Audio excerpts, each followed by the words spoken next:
हरे कृष्णा। जब श्रीला प्रभुपाद जी वृंदावन में रहते थे, श्री श्री राधा दामोदर मंदिर में, तो वहाँ पे एक परिवार रहता था। तो उनका एक बच्चा था छोटा, 7 वर्ष का। तो वो क्या करता, रोज दान पात्र से कुछ पैसे चुराता था। तो एक दिन श्रीला प्रभुपाद जी ने उसे पकड़ लिया। प्रभुपाद जी ने पूछा, क्यों क्यों चोरी करते हो तुम? तो बोला कि मुझे मीठा खाना बहुत पसंद है, मैं रबड़ी खाता हूँ इस पैसे के। तो श्रीला प्रभुपाद जी ने कहा, अच्छा तो अगर तुम्हें रोज रबड़ी मिले तब तुम नहीं चोरी करोगे? नहीं, फिर मैं क्यों चोरी करूंगा? जब मुझे रोज रबड़ी मिलेगी तो मैं क्यों चोरी करूंगा? तो श्रीला प्रभुपाद जी उस बच्चे के लिए रोज फिर रबड़ी बनाने लगे और रोज वो रबड़ी खाने लगा। और वही बच्चा आगे चलकर श्री श्री राधा दामोदर मंदिर का महंत बना, श्री गोपाल श्याम गोस्वामी। और फिर क्या हुआ, एक दिन श्रीला प्रभुपाद जी बहुत बीमार हो गए, बहुत तेज बुखार था, उनका पूरा शरीर जो है तप रहा था। और प्रभुपाद जी बिल्कुल मतलब क्रंदन कर रहे थे।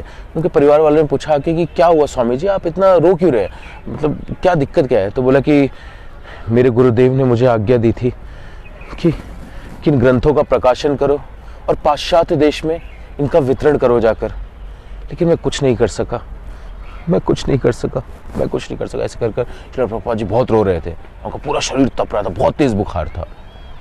उसी रात जब वो परिवार वाले सो रहे थे तो उनको श्रीला प्रभुपाद जी के कमरे में से कुछ आवाजें सुनाई दी। तो लोग भाग कर गए, तो दरवाजे में देखा तो इफल्जेंट रोशनी, मतलब सूर्य से भी तेज रोशनी, रात को ऐसी चमकदार, मतलब कि वो आंखें चौंधी आ जाए ऐसी रोशनी आ रही थी, ट्रांसेंडेंटल। और अंदर कुछ बातें करने की आवाज सुनाई दे रही थी। वो लोग कोशिश कर रहे थे, कुछ श्रीला प्रभुपाद जी किसी से बातें कर रहे हैं। अगले दिन सुबह श्रीला प्रभुपाद जी अपने पलंग पर बैठे हुए थे, उनके गले में बहुत मोटी माला थी और बहुत लंबी, मतलब जमीन को टच कर रही थी। और प्रभुपाद जी बिल्कुल स्वस्थ थे, मतलब बुखार का कोई नामो निशान नहीं था। तो जब परिवार वाले आए, उन्होंने देखा कि प्रभुपाद जी बिल्कुल स्वस्थ हो गए। पूछा कि स्वामी जी रात को आप किससे बातें कर रहे थे, आवाज आ रही थी आपके कमरे से?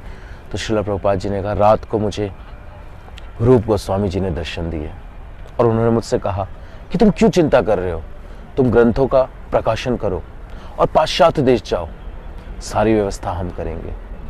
ऐसा श्रीला प्रभुपाद जी ने कहा। और आगे चलकर फिर श्रीला प्रभुपाद जी ने श्रीमद् भागवतम के फर्स्ट कैंटो का प्रकाशन किया और उसे लेकर अमेरिका गए। और उसके बाद जो हुआ वो आप सब लोग जानते हैं। श्रीला प्रभुपाद की जय। हरे कृष्णा।